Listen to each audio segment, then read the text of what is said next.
So they say that the world is divided into haves and have-nots. And I'm curious, I won't ask you to show hands or anything, but would you consider yourself one of the haves or one of the have-nots?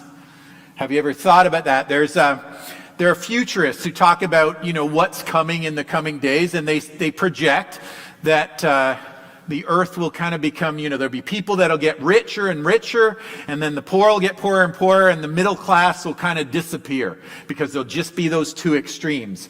I don't know if that's coming or not, but it's an interesting thought to think, where do we fit in that spectrum? Are we somewhere in the middle? Are we at one extreme or the other? What if I told you that in Whitewater region, the average or the median household income is $81,000? Would that change your mind about where you fit in the haves or have-nots? What about if I told you that the first church I pastored, Northern Ontario, tiny little town, kind of like the size of Cobden, and there it was divided between the people on one side of the track that were like pulp and paper people. They worked at the mill. Say that 5 times fast, pulp and paper people. Or the other side of the tracks were all gold miners. And the gold mines had sprung up. And there, the average household income, $110,000. Does that change your mind? What about Markham, where I also pastored at one point, because I kind of get around. But Markham is the high-tech capital of Canada, and the average household income is $130,000, or 130 and 800, but we won't quibble about the exact number. Would you feel like maybe you were one of the have-nots in comparison to that? Maybe you'd decide you want to go ask your boss for a raise this week. Maybe you're being underpaid. But what if I told you that in Africa, it has one of the richest concentrations of minerals and precious metals, but 660 million people, that's about 44% of the population, live in extreme poverty. And the definition of extreme poverty is they live on less than $3 a day. Then do you feel like a have and not a have-not? Anybody here who might still feel like a have-not compared to that? I doubt. And so Jesus is preaching on a hillside. And he's just been talking and teaching about hypocrisy. He's against it, by the way. And as he finishes talking to them about hypocrisy, there's a dude that yells out from the crowd and says, "Teacher, please tell my brother to divide our father's estate with me." His father had passed away, left a will, presumably, but either way, the older brother got all of it, and the younger brother is saying, "Tell him to share." And Jesus' reply is, "Friend, who made me a judge over you to decide such things as that?" Jesus basically says, it's not really my role to do that and to decide on that. Then he said, "Beware, guard against every kind of greed. Life is not measured by how much you own." So Jesus put on the spot, right?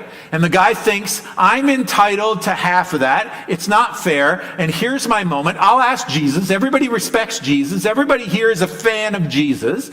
And if I ask Jesus and he says I deserve half of it, maybe my brother's more likely to give in to the pressure. Or maybe Jesus will have a talk with him. Maybe other people here will say, I was in that crowd. Jesus said you should give it to your brother. And they'd put some pressure on his brother. And his brother would cough up half of the estate.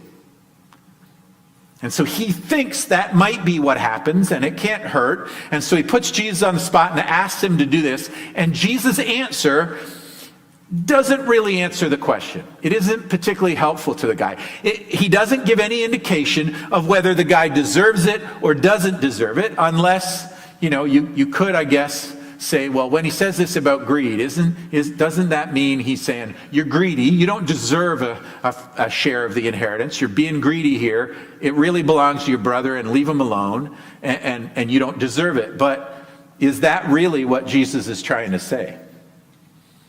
And so Jesus' answer doesn't answer the question that the guy asks, and it doesn't really give any clear direction in settling a family dispute about inheritance. And so he says you're being greedy for something, but he doesn't say that's about the inheritance. He just says be careful about greed. And not to mention the fact that when he says to him, it's not my place to do it, it would be kind of goofy if he said, it's not my place to decide, but here's my decision. You don't deserve it because you're being greedy. And so what is Jesus driving at? What is he trying to say? And so I don't think that the message about greed is really about saying whether the guy deserves the inheritance or not.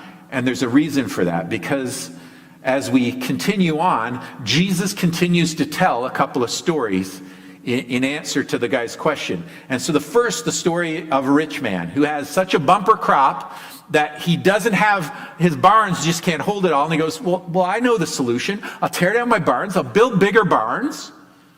And then I'll have enough room for all of my extra, and I'll be able to hoard away all this wealth, and then I'll be able to sit back. I won't have to work another day in my life.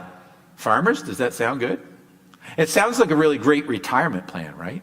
It might sound like some of our retirement plans. If I stack away enough money, then I can retire early, and I can just relax, and I can look after me and my family. Maybe I can travel a little. I can live a life of ease.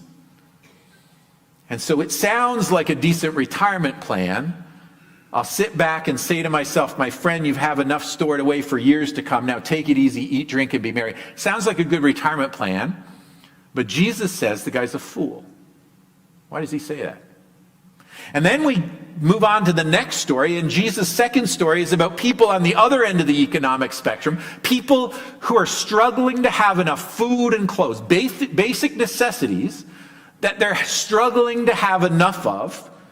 And so Jesus says to him, that's why I tell you not to worry about everyday life, he says, whether you have enough food to eat or enough clothes to wear, for life is more than food, your body's more than clothing.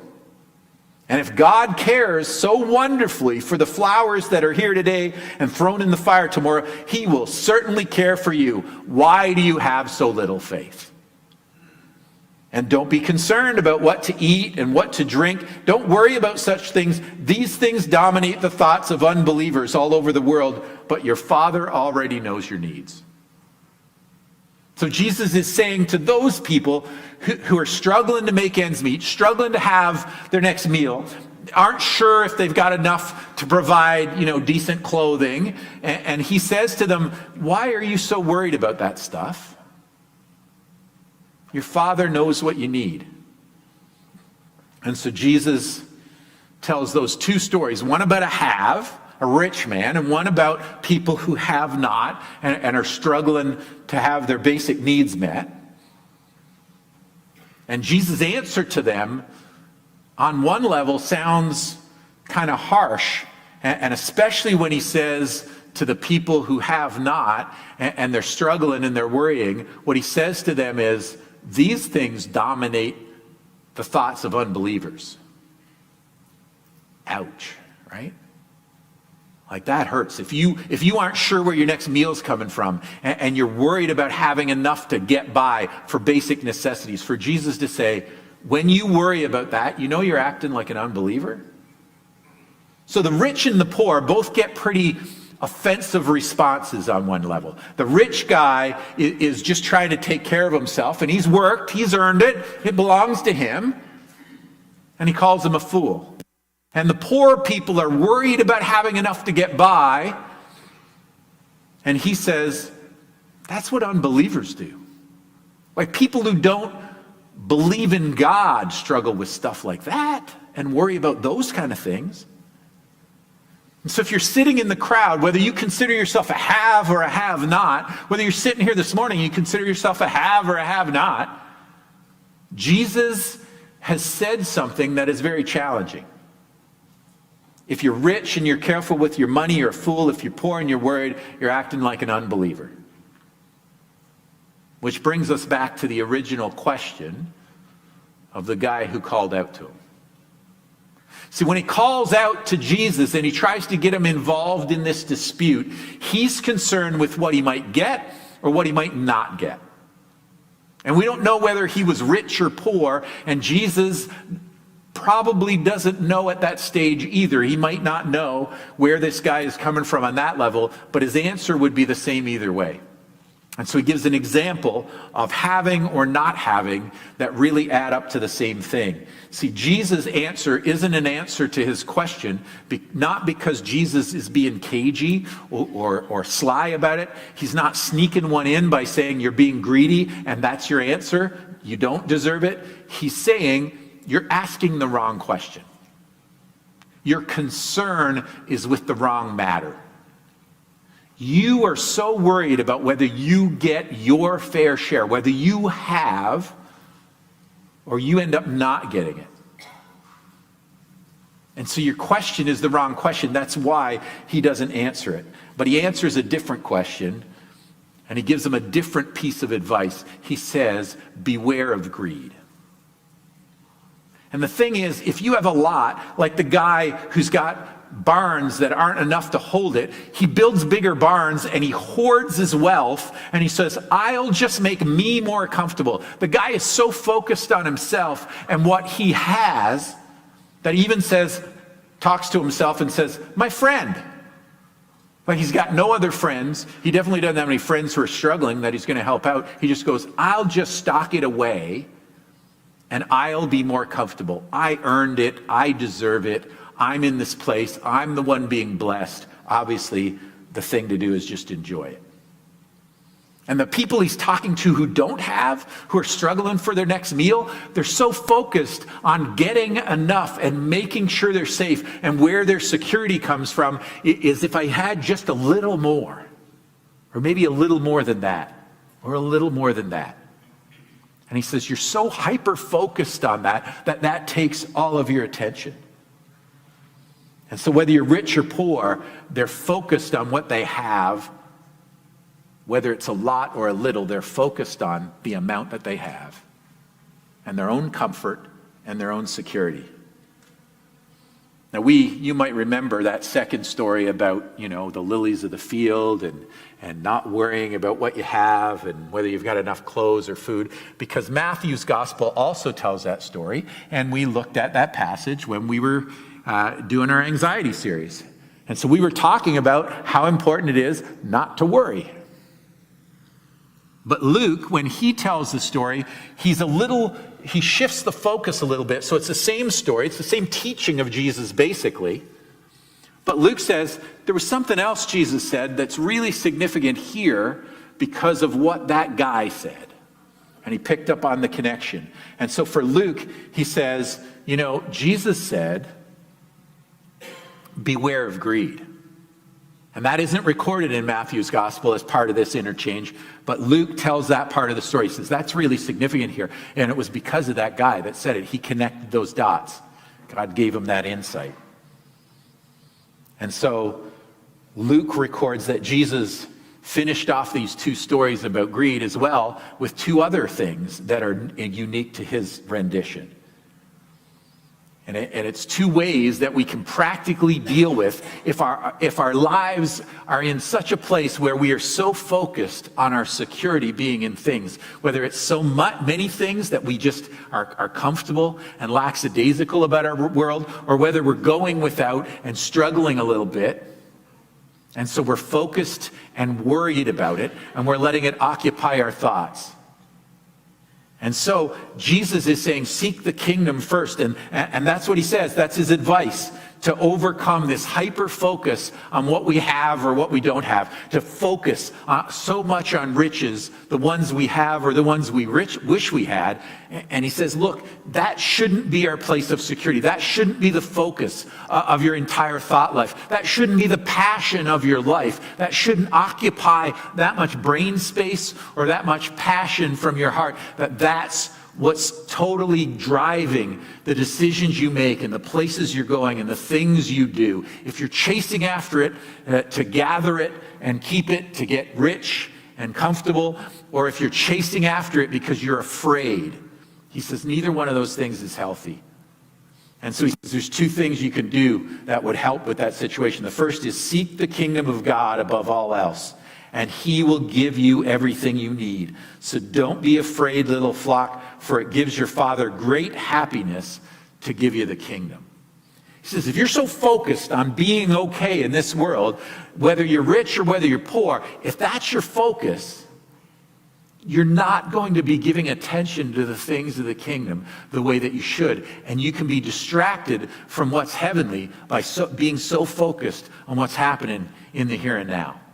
And it can distract you from focusing on Jesus and his kingdom because all of your time and your energy is poured in a different direction, worrying about things that really isn't our business to worry about because God does provide for us.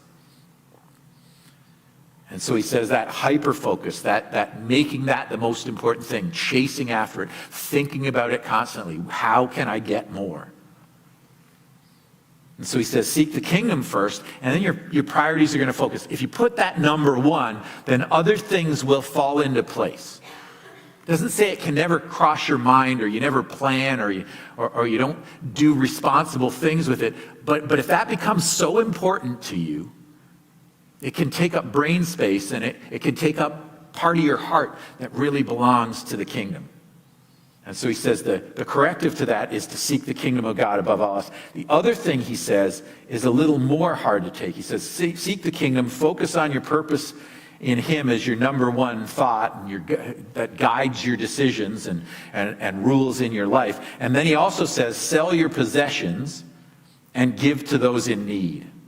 This will store up treasure for you in heaven. Wherever your treasure is, there the desires of your heart will be also. He says, if you're chasing after stuff, one of the things you can do to get away from that hyper focus on stuff and security and safety and hoarding and just looking after you, to be focused outside of yourself, to reflect the generous God that we have. One way that you can do that, if you're stuck in that cycle, is start to get rid of your stuff. Like divest yourself of it. For the kingdom to come first, sometimes we've got to detach from the treasures of this world in order to focus on the treasures of heaven. And so he says, seeking kingdom treasure will often shake you free from your obsession with stuff and with comfort and with things and wealth. And so it's this radical reshifting in believers. And that's why he says, you're acting like an unbeliever if you're hyper-focused on that. Even if you don't have it, that's not the point. The point is that you're so focused on it, that it's become so important to you. And so getting rid of some stuff, giving away, being generous. He's not saying be generous because those people need it. Don't be generous to the church because the church has a need to do stuff. Don't give to the church for that reason. That's a lousy reason to give to the church. I'm probably going to get fired telling you not to give to the church. Oh, well, it's been a nice run. What he's saying is, don't give for that reason. If you're going to give because you need to give, not because the church needs it or because the poor need it. You're not giving and doing them a favor. You're doing yourself the favor because you're getting rid of that hold that it has on you. That grip that it has on you, the way that it pulls you in a direction and focuses your energies everywhere else but the kingdom. And so Jesus challenges us with a pretty difficult challenge, whether you've got a lot.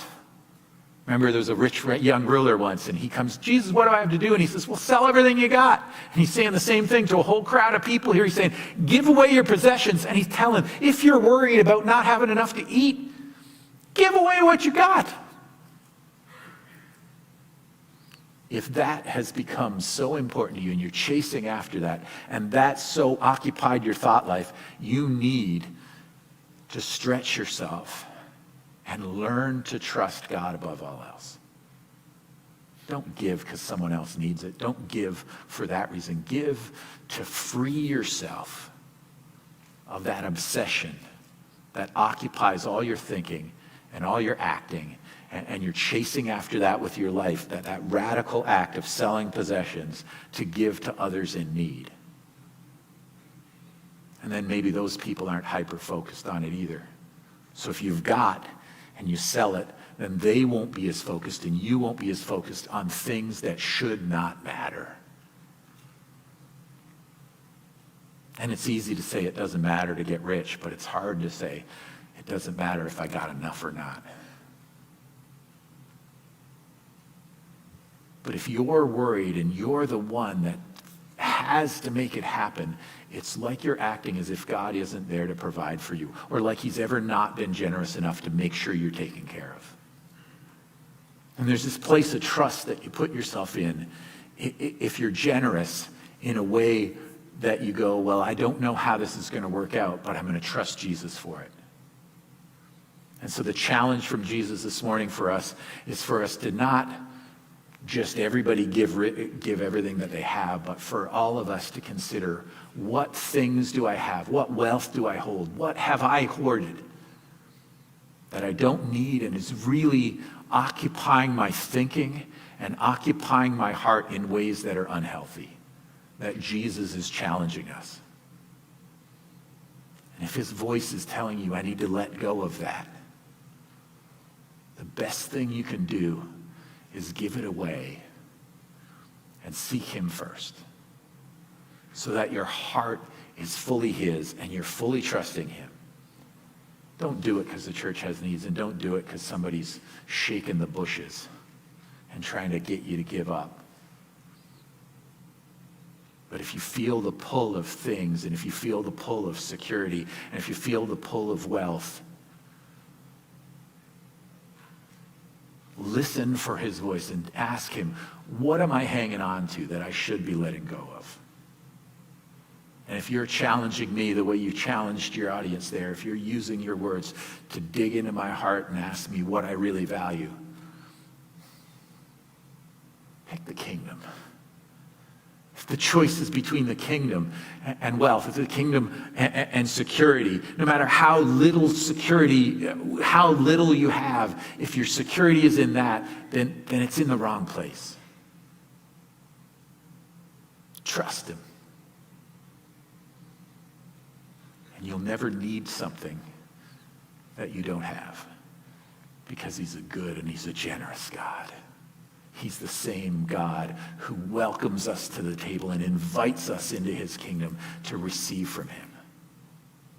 And when we trust him in that radical way, we give an example to the rest of the world, a world that is obsessed with stuff and belongings and wealth.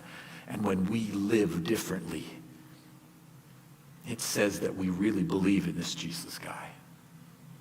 And we really believe in his kingdom. We value it more than we value any kind of security we can get from anywhere else, because we trust him to provide everything we need that we find in him.